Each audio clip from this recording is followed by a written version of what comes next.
Pessoal, como nessas lives é como se a gente estivesse lá no centro, né? Então eu vou pedir uma gentileza para que todos nós aí procuremos nos recolher no nosso mundo íntimo, procuremos melhorar a nossa frequência, né? O nosso sentimento, mentalizando aí a figura do nosso Redentor, nosso Senhor Jesus. Vamos nos sentir como se a gente estivesse lá na nossa casa querida, que a gente está sentindo muita falta, né? Sempre quando a gente chega, a gente sente aquela vibração de carinho, de ternura. Então, como a gente sabe que o nosso pensamento, o nosso sentimento, ele é inespacial e atemporal, então é como se a gente tivesse todos nós unidos nesse momento, né? Então, por favor, me acompanhe nessa rápida e humilde oração. Senhor Jesus, o meu Redentor, eu e meus irmãos nesse momento, cada um em seus lares, unimos nossos corações, nossos pensamentos, em vibrações de gratidão a Deus, por Ele nos proporcionar essa irmandade, em vibrações também de fraternidade e solidariedade. Eu, de minha parte, Senhor, peço para que o Senhor me ilumine, me abençoe meu propósito de bem servir, para que eu possa contribuir, dar uma pequena contribuição, falando de coisas que a rigor não me pertencem, mas que eu tenho a intenção de ajudar, para que todos nós tenhamos um ambiente interno dentro da gente, nosso ambiente doméstico, o mais harmônico possível. Que assim seja. Graças a Deus. Então, gente, a família na visão espírita, né? Tem muita coisa que a gente poderia falar, mas o tempo não nos permite a gente se estender muito, né? Mas eu vou falar algumas coisas aí que eu tenho em mim para comigo mesmo, né? Eu acho que a família, agora, né, a gente vai ficando cada vez mais tiozão, né?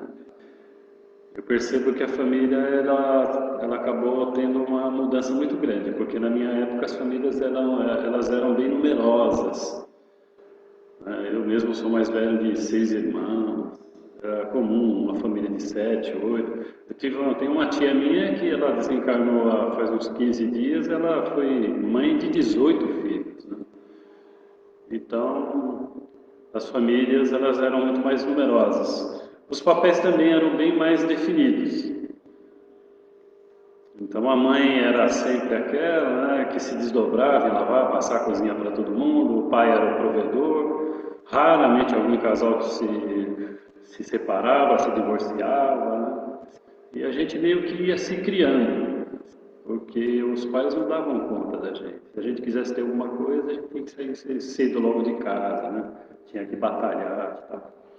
Então, de lá para cá, muita coisa mudou. Muita coisa foi mudando. Hoje as famílias elas são menos numerosas, o casal demora para casar, né? Eu costumo dizer que a gente tem a geração canguru, né? É comum ter um filho de 30 anos ainda dentro de casa. Então, quando eles acabam casando, eles têm no máximo um filho, e olhe lá, e ainda quem cuida são os avós, né? Porque o casal mudou muito hoje a relação, né? Os papéis. É muito comum hoje você ver uma mulher que é a provedora do lar. Então, a mulher também tem que sair para o mercado de trabalho. E o modelo de família também mudou, porque a gente tinha muita família biológica, eventualmente a família adotiva. Mas agora a gente tem famílias de homossexuais, famílias separadas, né? Eu conheço algumas pessoas que tiveram filhos, mas cada pai mora num lar separado, né? Chamado produção independente, né? Além, é claro, das famílias abstratas, né? A família corporativa, família religiosa. Nós não fazemos parte de uma família, né? Família Irmã Milene, então é uma família religiosa.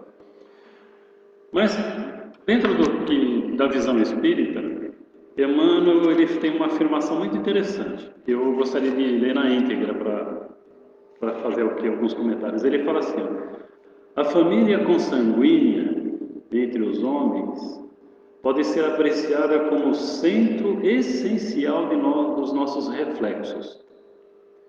Reflexos agradáveis ou desagradáveis, que o passado nos devolve. Bom, por que reflexos agradáveis, né? Porque eu vou falar no espiritês, né? Talvez alguém que esteja ouvindo não seja espírita, então é bom entender como o espírita pensa, né? Nós não caímos de paraquedas num lar qualquer. Então, na espiritualidade, a gente aprendeu que eles nos reúnem, eles veem quem é que vai primeiro, quem vai depois, quem vai ser pai, mãe. Depois a gente torce para que eles se encontrem, se namorem, casem, organizem um lar, para depois, quando as condições se fizerem necessárias, a gente reencarnar. Então, para que isso aconteça, demanda muito tempo. Cada um de nós aqui, possivelmente, esperou muito tempo por esse momento. Então, são reuniões agradáveis, são espíritos simpáticos, pessoas que nos querem bem, que querem nos ajudar. Agora, por que reflexos desagradáveis? Porque nós temos que cumprir a lei do amor. Então, existe a probabilidade, sim, de nesse grupo familiar, nós temos aí algumas relações que são bastante difíceis, né?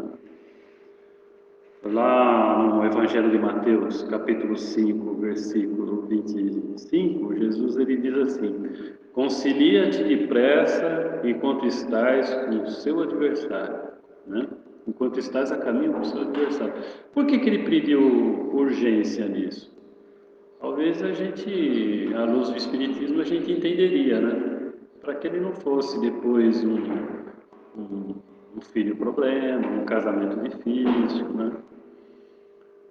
Hoje, quem é psicólogo talvez deva concordar comigo, né? É muito comum a pessoa falar num consultório e falar assim, poxa, eu não consigo amar meu pai, não consigo amar minha mãe. Por que às vezes a gente tem filhos, com as coisas funcionam tão em sintonia, né? Tão leve, com outros precisa de vigilância contínua, mas a gente vai falar isso mais na frente. Então, sobre a luz do Espiritismo, o núcleo familiar ele tem essa grande função. Né? A função de a gente desenvolver o perdão, porque somos espíritos de outras encarnações, né? Que precisamos acertar muitas coisas do passado, aprender a lidar com a diferença, tolerância. Eu costumo dizer assim, não adianta a gente ter sucesso na vida, você ter uma vida financeira confortável, a gente ter um prestígio no trabalho e ser um fracassado na família. Eu acho que realmente a gente tem que entender a importância, a magnitude do núcleo familiar. Mas, embora eu esteja aqui apresentando a interpretação da doutrina espírita, né, sobre a família, que é um laboratório de almas, que é uma oficina para a gente aprender a lidar com tolerância, com paciência, compreensão, com fraternidade, né? Mas nem tudo também é espiritual, às vezes é comportamento mesmo. Nós temos uma fé que ela vai muito pela ética e pelo bom senso, né? Então eu gostaria de fazer aqui algumas reflexões, depois de ver muitos profissionais, sabe, falando nessa área, que eles acabam contribuindo bastante para a gente. Então eu vou falar aí sobre casamento, sobre a nossa relação com os filhos e tal, tá bom? Então vamos lá, sobre casamento. Uma coisa que eu percebo é que muitos casais, muitos jovens, eles vão completamente despreparados para o casamento. Não houve assim um preparo, né? Então existe muita imaturidade. A gente às vezes vai com modelos equivocados, né? Porque nossos pais também foram equivocados, então a gente leva um modelo errado, muitas vezes tem traumas, a gente não percebe que tem esses traumas, acaba levando para o casamento.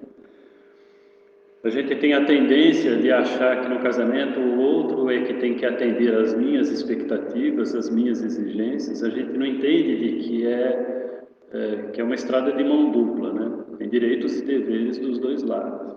Muita discrepância.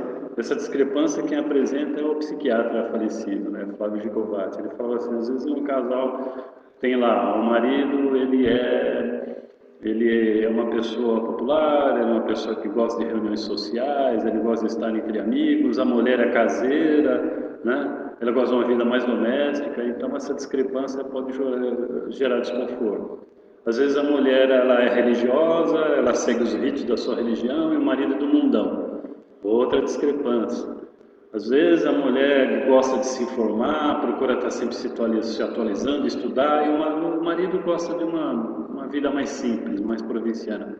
Essas discrepâncias podem realmente acabar afastando o casal, né? O estresse também da vida moderna, porque a gente vive uma situação que exige muito, né? É complicado a gente atender tantas frentes de exigência, né? Da conta do trabalho, do estudo, do casamento, da casa, dos filhos. Isso vai gerando um estresse com o tempo. E por conta desse estresse, da falta de habilidade de lidar com esse estresse, a gente vai deixando vai havendo uma perda de romance, né? Vai havendo uma perda de nutrição afetiva. E aí, é muito comum a gente não tem essa habilidade de lidar com a parte emocional, e aí aumenta a irritabilidade, né? A gente começa a carregar na dose, né? Não escolhe o tom, as palavras, o momento, aí a gente acaba machucando com as palavras, né? E acaba sendo muito crítico, só tem uma percepção exagerada com aquilo que é negativo, porque todos nós temos qualidades e defeitos, só que a gente começa a perceber só o lado negativo e começa a ser muito crítico. Isso vai gerando um desconforto, uma culpa na outra pessoa, né? Muito comum também a falta de parceria, sabe? Nem os homens procuram ajudar nos afazeres domésticos e nem a mulher se interessa pela vida do marido, né? Também não se cuidam. Eu aprendi assim, que a mulher ela é auditiva e o homem é visual. Então, ou seja, a mulher precisa ouvir, né? Ó, você está bonita, você está linda, você está cheirosa, né? E o homem precisa ver, porque o homem ele é visual, o homem até com um outdoor de lingerie ele já se anima, né? Então se a mulher não tiver o que ouvir e o homem não tiver o que ver, aí fica difícil, né? A linha é claro de todos nós, aí homens e mulheres nós temos necessidades, né? Eu separei 5 básicas aí, nós temos necessidade de ser compreendido. Nesse momento, por exemplo, eu desejo que vocês entendam o meu desejo de fazer o meu melhor, de procurar ser claro nas minhas afirmações, né? Então, todos nós temos desejo de ser compreendido, né? Desejo de ser aceito, eu tenho a minha maneira de ser, de falar, de me posicionar, de andar, as coisas que eu gosto, as coisas as meus hábitos, minhas predisposições. Então, eu desejo que me aceite da forma como eu sou, né? De ser valorizado. Então, eu tenho o meu trabalho, para mim ele é importante, então se a minha companheira valorizar o meu trabalho e eu valorizar também os interesses, a ocupação dela, isso é maravilhoso, né?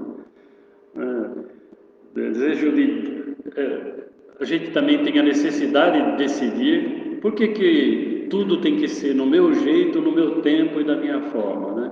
Por que de vez em quando eu não posso escolher comer a pizza que eu gosto, ir num lugar que eu quero? Então percebe? A gente tem que deixar o outro também decidir, né? E desejo e necessidade também de privacidade. A minha mulher que está aqui do meu lado, né? Ela quando ela vai, por exemplo, lavar o cabelo, ela já me avisa. Ela fala assim: vou lavar o cabelo.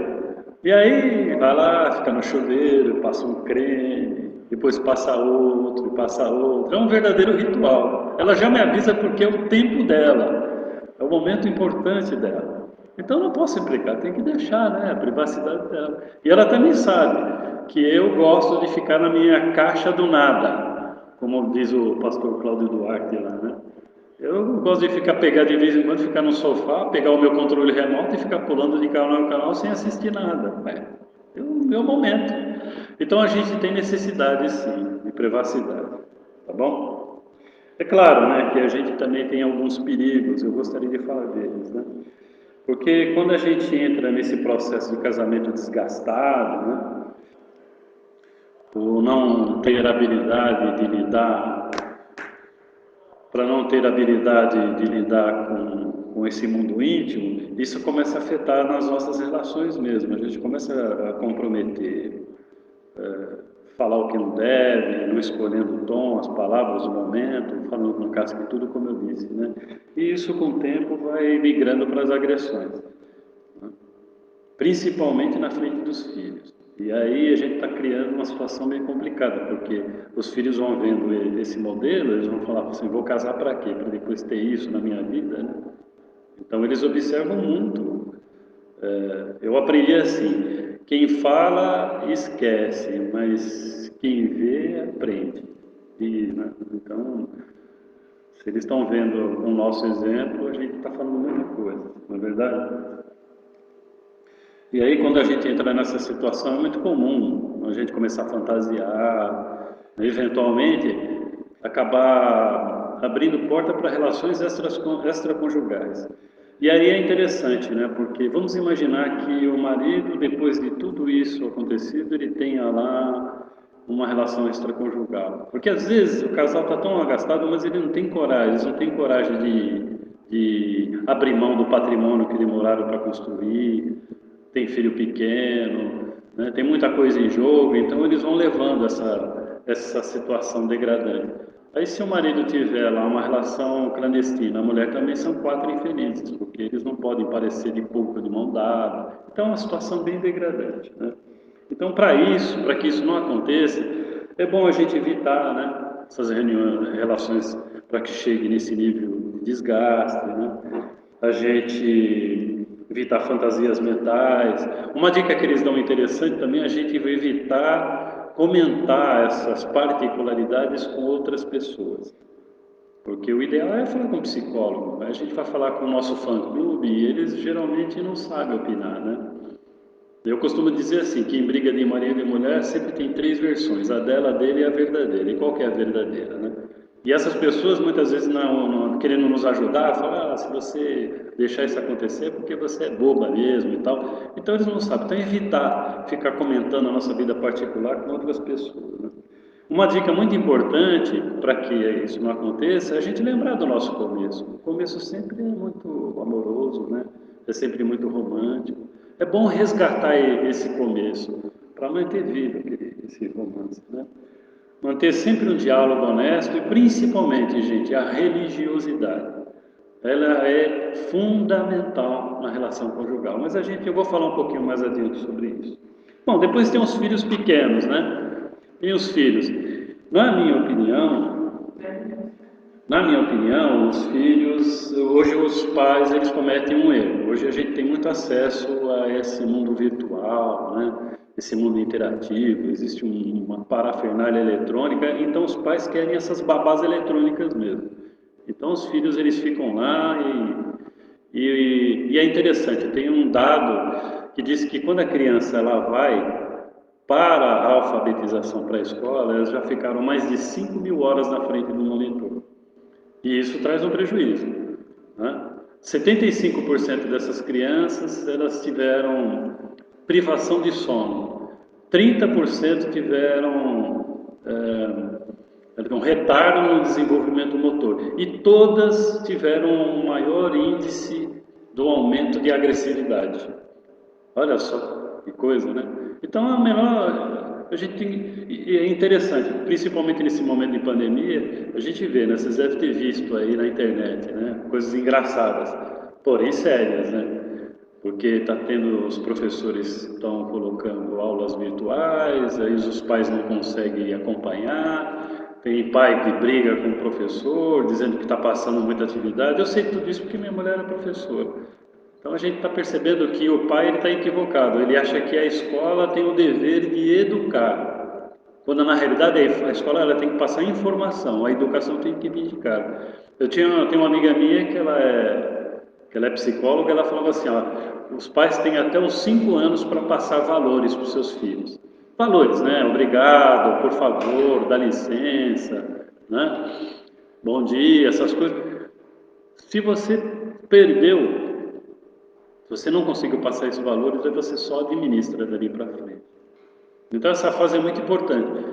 Né? O Mário Cortella, lá o filósofo, ele fala assim que hoje o menino de 5 anos, 7 anos, ele sabe tanto quanto saberia o imperador de Roma em sua época, porque eles têm acesso a muita informação. Bom, falar um pouco também da, da adolescência, né? Porque o adolescente eles consideram como se fosse o segundo parto. Uma coisa que eu acho curioso, né, que fala assim, você tem que ser amigo do seu filho, né? É bonito falar isso, tá claro, né? A gente tem que ser amigo dos nossos filhos, mas tá errado, tem que ser pai, né? Tem que ter uma hierarquia definida aí. A gente precisa aprender a impor limites neles. Eles têm que aprender a ouvir não, a lidar com a frustração. E aí a gente percebe que não é isso que está acontecendo. Está tendo um excesso de liberdade. E aí o que acontece? Quando eles vão para o mundo corporativo, para o mundão aí, que é muito competitivo, a hora que eles... Quem é que já não passou dos 40, 50 anos, que não coleciona muita frustração e muito, muito não, né? Você teve que engolir choro por aí, ou chorar no banheiro na empresa, né? Então, a hora que o menino tiver que aguentar um não, uma frustração, ele não aguenta, ele se revolta. A hora que a vida aperta, ele espana, né? Isso está errado, então a gente tem que ser pai mesmo. Existe uma hierarquia definida aí por Deus para que a gente cumpra essa função de orientar os nossos adolescentes. E se não foi feito lá quando ele era pequeno, na adolescência é pior ainda, né? Mais difícil ainda. É muito comum também a gente ver os pais falar assim, poxa, eu dei a mesma educação para os meus filhos, como é que pode ser desse jeito? Foi outra coisa errada. Porque eu, por exemplo, eu sou pai de 3 filhos. Cada um tem uma personalidade diferente, né? Tem um que é mais parceiro, tem outro que sempre precisou de um pouco mais de atenção, tem outro que é uma personalidade diferente. Quem é pai aqui sabe o que eu estou falando. Sempre tem aquele que precisa de mais disciplina, mais vigilância, né? Porque senão ele acaba sempre arrumando dor de cabeça para a gente. Não é assim que acontece? Né? Não posso deixar de falar dos idosos. Eu que saio por aí nesses dias aí, é curioso aqui no nosso país, né? Um país tropical, de manhã é um friozinho, aí quando chega na hora do almoço, uma hora tá aquele calor, né? Então às vezes eu passo de carro, tá no começo da tarde, 1 hora, e os idosos estão lá no portão fritando debaixo do sol. Eles colocaram os idosos debaixo do sol e esqueceram de tirar, né? Mas é verdade. E eles são esquecidos mesmo, no quartinho do fundo, né? Ficam invisíveis, né? Eu vejo muita coisa errada. Como eu conheço muita gente, eu sei de algumas situações, né? Como o idoso ele recebe muita ligação dessas empresas para emprestar, para vender dinheiro, né? Então tem muita gente aí pegando empréstimo, né, na conta dos idosos, deixando a conta para eles pagar com a aposentadoria. Isso quando não reúnem eles e pedem para eles venderem os bens e já repartir, como eu já conheço alguns casos. Então, é muito triste, é muita exploração de idoso, né? Entender de que essa fase para eles é difícil, né? Eles perderam o sentido existencial, fecharam todos os ciclos da sua vida, muita gente querida que eles amam já partiram, né? Isso vai dando um vazio, eles tendem a ter uma depressão, chamada depressão senil, né? Então, a gente realmente precisa tá muito atento. Hoje cada um está no seu quadrado. É muito comum uma pessoa chegar lá, pegar o seu prato de comida e sair para o campo. Na minha época, a gente fazia as refeições na mesa. Então é importante que isso aconteça, porque o momento da refeição em família é um momento muito importante para atualizar as relações, sabe?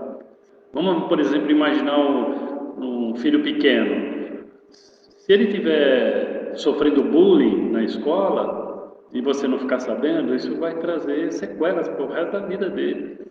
Se você estiver ali nas refeições, pode ser que ele verbaliza, aí dá tempo de você corrigir a situação. Se você tiver um filho adolescente em casa, por exemplo, ele pode estar usando droga e você, se você não tiver um contato mais próximo com ele, você pode nem perceber. E ali, durante as refeições, conversando, você começa a desconfiar, né? A mãe, ela é muito intuitiva, ela percebe. E o corpo fala também, né? Se o menino, ele está, de repente, emagrecendo demais, ele pode estar usando crack. Se ele está com uma coriza e não passa, ele pode estar usando cocaína. Se ele está com uma fome exagerada, ele pode estar usando maconha. Então, o jovem hoje, o adolescente, ele não tem defesas psicológicas. Ele depende da nossa orientação. A gente realmente precisa estar atento, né?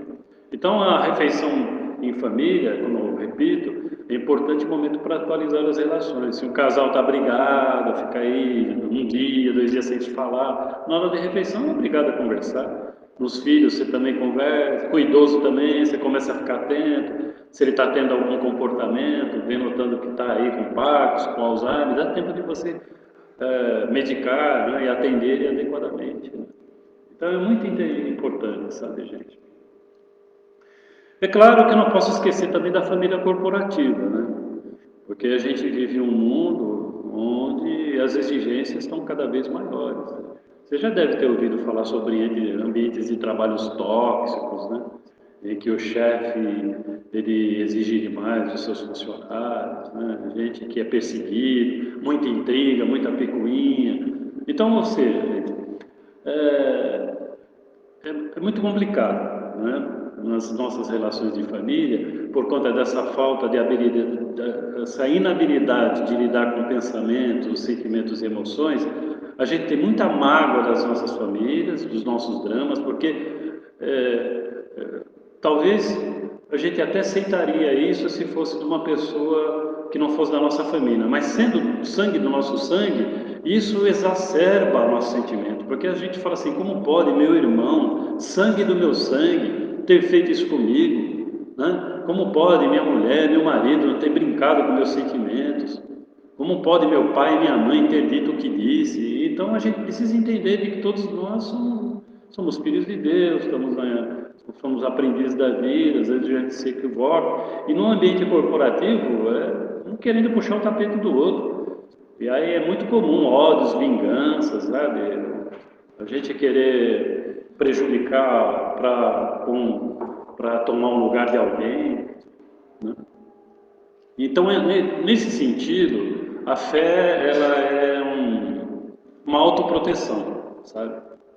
Eu considero a fé a nossa autoproteção. Porque, não, eu repito, né? O mundo não me ensinou de que a frustração, o medo, a insegurança, a perda, né? Tudo isso machuca. Eu sempre brinco dizendo que você não vai na farmácia lá buscar um xarope de esperança, né? Um comprimidinho de motivação. Então a fé é a nossa autoproteção. E a fé espírita ela é fundamental nesse sentido, porque ela traz respostas, né? Ela traz conhecimentos que são ferramentas. A gente entende de que tudo é transitório, tudo passa, de que a gente tem comprometimento, de que esses dramas, essas dificuldades são professores de paciência, de humildade, de superação, né?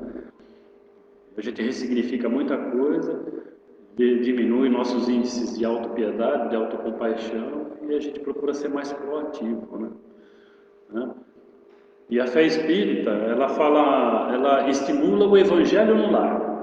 Eu vou até falar um pouquinho sobre o evangelho no lar, que ele é de uma importância tremenda, né? As outras religiões têm muitos rituais, né? O católico reza o terço, né? Reza a novena, né? Acende vela, o umbandista queima um incenso, queima vela. Nós respeitamos, né? Todas essas manifestações de fé, elas são importantíssimas. Se você faz isso, continue fazendo, por favor, né? Mas a fé espírita ela não tem nenhum ritual. O único, talvez, que poderia se chamar é o Evangelho no Lar, que é simples, né? A gente se reúne em torno de uma mesa, nós temos aqui um copo de água, né? Onde a gente coloca ali nós acreditamos que a espiritualidade magnetiza essa água, torna ela um medicamento salutar para as nossas necessidades, né? E a gente pede para que as pessoas se reúnem, pelo menos uma vez por semana. É claro que a gente entende de que os lares hoje são plurais, né? Nem sempre uma família todo mundo é espírita. Às vezes o pai é de uma religião, a mãe é de outra, mas que se reúnam e procuram um livro de consenso, um livro de mensagens, ou o Novo Testamento, por exemplo.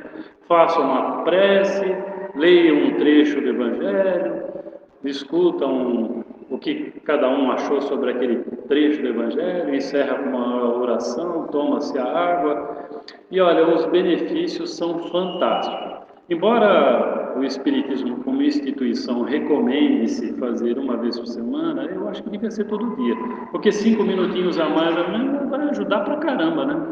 Olha, no mínimo, você vai ter mais paciência, o que já é muita coisa, né? E aí o que acontece? Quais são os benefícios espirituais do Evangelho no lar? Ele melhora a nossa frequência vibratória. A gente entra em sintonia com coisas boas. Nossos benfeitores espirituais nos higienizam, melhoram a nossa frequência, tratam do nosso físico, da psicosfera da nossa casa.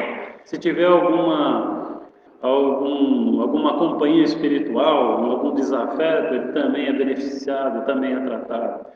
Isso é maravilha, né? E quais são os benefícios, os efeitos da família? A gente aprende a calar, aprende a ouvir, aprende a esperar, aprende a aceitar. Olha quanta coisa importante, né? A gente não acumula mais frustrações, a gente vai se liberando dessas frustrações. Nós reduzimos a raiva, né? A amargura, aumentamos a nossa tolerância, o nosso amor. Mas veja, isso é um processo lento, né? Não é só com o Evangelho, não. Por exemplo, eu não estou fazendo aqui essa live, companheiros nossos não fizeram outros dias, na próxima terça-feira é outra e assim é outra. Então, ou seja, o processo de aprendizagem ele se dá por repetição. E a gente vai sempre um pouquinho por vez, sempre revendo as mesmas lições. Faça uma retrospectiva da sua vida e você vai ver que nessa pegada de orações constantes, de religiosidade continuada, foi vendo uma melhora invisível, porém perceptível, porque você ficou mais paciente, mais solidário, mais empático, mais reflexivo, mais compreensivo, né? Tem mais sensibilidade com o sofrimento alheio. Então você melhorou muito como pessoa, você está muito confortável dentro de você mesmo, você tem mais inteligência emocional, né? Então eu volto a repetir, não adianta a gente ter prestígio, né? Ter sucesso na vida, saber ganhar dinheiro e ser um fracassado na família, tá? Então a gente tem que priorizar a nossa família, tá? Então a visão espírita para a família é que ela é um laboratório de almas, uma oficina de sentimentos. É lá que realmente a gente vai acertar com coisas do passado, que a gente vai aprender a amar, que a gente vai se redimir de culpas. Um dia a gente vai ter todas as respostas, tá, gente? Porque muita gente pode falar, por que eu não lembro? Isso é uma proteção. Um dia a gente vai entender por que as coisas são da forma que são. Porque boa parte dos nossos sofrimentos na área familiar vem da grande dificuldade de a gente não aceitar a nossa vida como ela é e as pessoas que estão no nosso entorno da forma que são.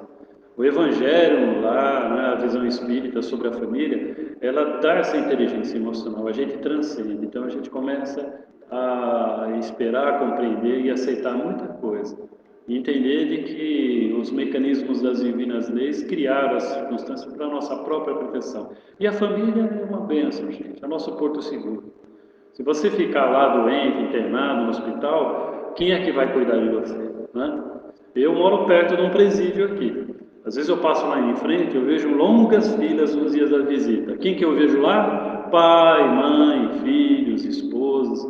É difícil você ver amigo, conhecido, colega, parceiro, mano. Não, é família. Então família é nosso porto seguro, é lá que realmente a gente tem que priorizar. Bom, para encerrar, que já foi dito aqui, como amanhã é o Dia dos Pais, né, eu desejo de coração que todos nós aí possamos abraçar, né, nossos pais, né, que eles são os responsáveis por terem organizado um lar para que a gente pudesse reencarnar. A nossa gratidão é monumental. Eu agradeço diariamente meus pais por conta disso, por ter organizado um lar e me dado ao corpo, essa ferramenta que eu interajo nessa vida, né? O lar, minha mãe, meu pai, que me protegeram na fragilidade da minha infância. Talvez alguém possa falar, mas meu pai morreu. Mas a saudade afeta dos dois lados da vida, né? Assim como a gente tem saudade deles, é uma saudade doída, né? Eles também têm saudade da gente. Então vamos mandar nossas melhores vibrações de carinho, de gratidão, nossas orações para eles, porque eles vão ficar felizes, né? E eu peço a Deus, né, de que com tudo isso que nós conversamos aqui, a gente possa fazer as nossas reflexões e fazer com que o nosso lar ele seja o melhor ambiente possível. O lugar onde a gente refaz as nossas energias, o lugar onde a gente encontra parceria, cumplicidade, fraternidade, né? Na certeza de que essas pessoas é que vão dar esse sentimento de plenitude, de contentamento, de satisfação existencial. Tá bom? Eu peço a todos para que, por favor, me acompanhem nessa rápida oração. Tá bom? Senhor Jesus, Mestre da minha vida, Médico das nossas almas, eu e meus irmãos, unidos em pensamento e sentimento de gratidão a Deus, por Ele nos ter incluído no concerto da sua criação, por Ele ter nos proporcionado esse planeta maravilhoso, essa escola bendita, onde tantas e tantas encarnações vamos voltando nesse aprendizado. Agradecer pelos nossos pais, que também nos acolheram, nos deram o lar em que pudemos reencarnar. Agradecer aos nossos amigos que toleraram nossas falhas e defeitos, a nossa casa bendita, que é uma importante frente de serviço no bem, todas as oportunidades de trabalho e de serviço no bem, ou seja, por tudo te agradecemos. Usamos apenas te pedir para que nos oriente, nos abençoe, nos perdoe em nossos momentos de irritabilidade, de fraqueza, de insegurança. Nos inspire para que a gente possa permanecer sempre no caminho do bem. Nos ajude, Senhor, a ser multiplicadores das tuas missões, para que outras pessoas sintam o que sentimos nesse momento. Muita paz, muita alegria e muita satisfação. Graças a Deus. Pessoal, beijão para todo mundo. Valeu! Até a próxima live. Tchau!